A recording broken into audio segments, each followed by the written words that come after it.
Gracias a todos los que hoy han hecho posible este programa, de verdad, qué rico saber que tenemos tanto en Guatemala y conocer de nuestros sonidos, conocer de nuestros instrumentos, de nuestros autores, de nuestras canciones, nos hace de verdad un país privilegiado y ojalá lo veamos de esa manera, porque de esa manera podemos promover más nuestra cultura, nuestra música, nuestros músicos. Gracias nuevamente, maestros, por acompañarnos. Encantado. Un placer, de verdad. Gracias. Y nos despedimos con alguna otra melodía, me dice la producción, estamos pedigüeños, ¿ah?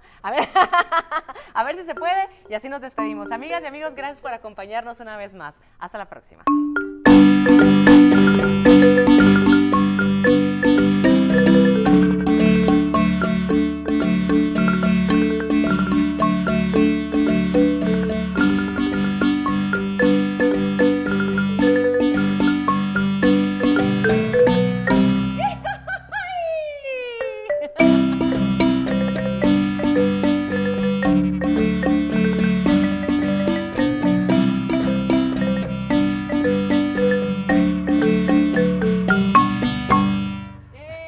¡Qué lindo! Me encantó a usted.